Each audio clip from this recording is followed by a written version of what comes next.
নমস্কার সবাইকে। আনকার দিনের নতুন একটি ভিডিওতে আপনাদের সকলকে স্বাগত। এখন সকাল 7টা, চারিদিক কুয়াশায় ঢাকা।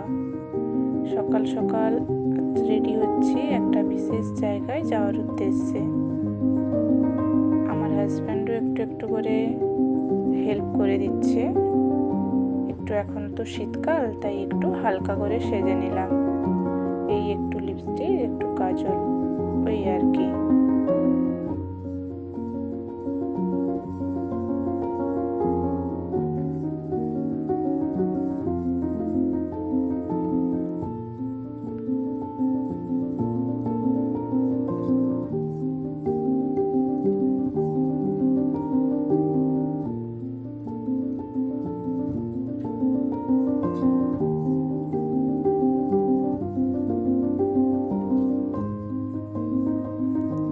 সাজগোজ কমপ্লিট, একটু ফটো তুলে নেওয়া যাক।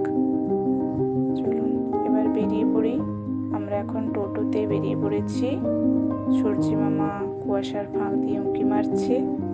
এই রাস্তার দুধারে আছে ফাঁকা জমি। যেহেতু মাঠ থেকে ধান তোলা হয়ে গেছে, তাই চারিদিকটা এখন পুরো ফাঁকা। এখন আমরা জাহালদা মেন রোড ধরে আমাদের গন্তব্যের দিকে এগিয়ে চলেছি। খুব ঠান্ডা হাওয়া দিচ্ছে। আজ ওয়েদারটা একটু মেঘলা ছিল, রোদ খুব একটা বেরোয়নি। এবার আমরা পৌঁছে গেছি আমাদের সেই গন্তব্যে। যাই হোক, সবাই গল্প করতে করতে এখন আমরা পৌঁছে গিয়েছি আমাদের সেই গন্তব্য, যেটা হচ্ছে কাকরাজিৎ শ্রী শ্রী চৈতন্য মহাপ্রভু ধাম, যেটা জাহালদা থেকে প্রায় 25 কিলোমিটার। মন্দিরের প্রাঙ্গণটি অনেকটা বড়, সামনে অনেকটা বড় একটা মাঠ রয়েছে।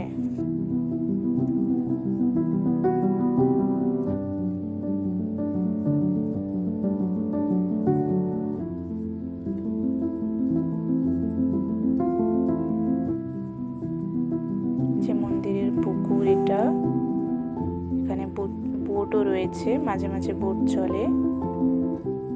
যে আমরা যাচ্ছি মন্দিরের মাঠে বিভিন্ন ধরনের ফুলের গাছ লাগানো আছে। এই রাজ উৎসবের সময় এই মাঠটিতে জুড়ে মেলা বসে।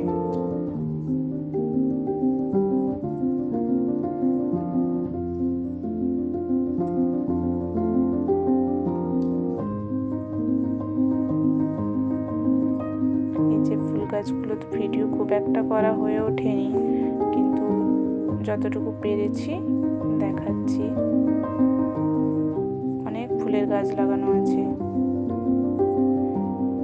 যাই হোক, এবার চলুন মন্দিরের ভেতরে ঢোকা যাক।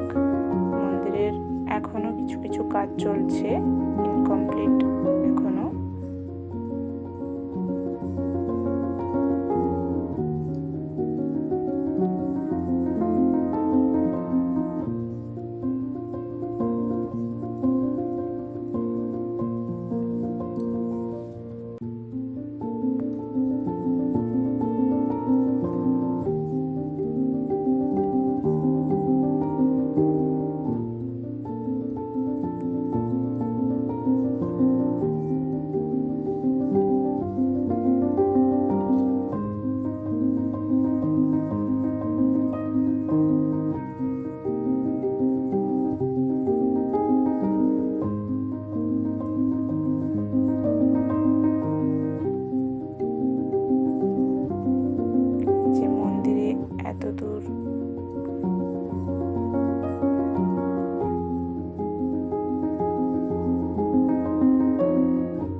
যার জন্য এত দূর ছুটে আসা, তিনি এই যে শ্রী শ্রী চৈতন্য মহাপ্রভু।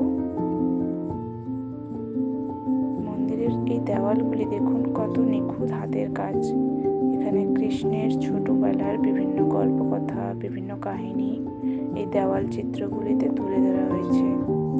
কাজগুলি খুবই সূক্ষ্ম, খুব নিখুঁত।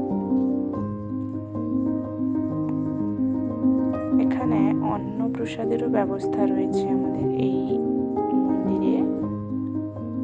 ওখানে খাওয়াও যেতে পারে, বা কেউ চুরি করে প্রসাদ নিতেও পারেন। ওইখানে বসে যদি খেতে চান তাহলে জনপ্রতি 60 টাকা করে মিল পড়ে, আর যদি ঝুড়ি করে প্রসাদ বাড়ি নিয়ে আসতে চান তাহলে প্রতি ঝুড়ি 140 টাকা করে পড়ে। আর গিয়েই হচ্ছে আপনাদের কুপন একটা কেটে নিতে হবে, দিলে হচ্ছে যখন প্রসাদ হয়ে যাবে তখন কুপন দেখালে ওরা প্রসাদ ঝুড়ি দিয়ে দেবেন। এই মন্দিরে হচ্ছে ভোগ দেওয়ার জন্য মিষ্টি ভোগ যেটা দেবেন সেটা হচ্ছে মন্দির থেকেই নিতে হয়, বাইরে থেকে নেওয়া হয় না। যেখান থেকে আপনি কুপন কাটবেন সেখান থেকেই ওনারা প্রসাদ ভোগের জন্য দিয়ে দেন।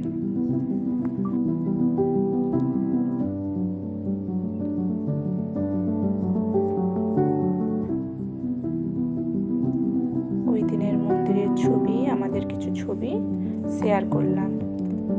এবার হচ্ছে আমরা প্রসাদ নিয়ে 5 ঝুড়ি প্রসাদ নিয়েছিলাম এবং এই প্রসাদ নিয়ে এবার হচ্ছে আমাদের ফেরার পালা। চললাম প্রসাদ নিয়ে বাড়ির পথে। আজকের জন্য এতটুকুই। ভিডিওটি ভালো লাগলে লাইক করবেন, চ্যানেলটি সাবস্ক্রাইব করবেন এবং নিজের মতামত কমেন্টে জানাবেন। আবার দেখা হবে আনকাট দিনের নতুন একটি ভিডিওতে।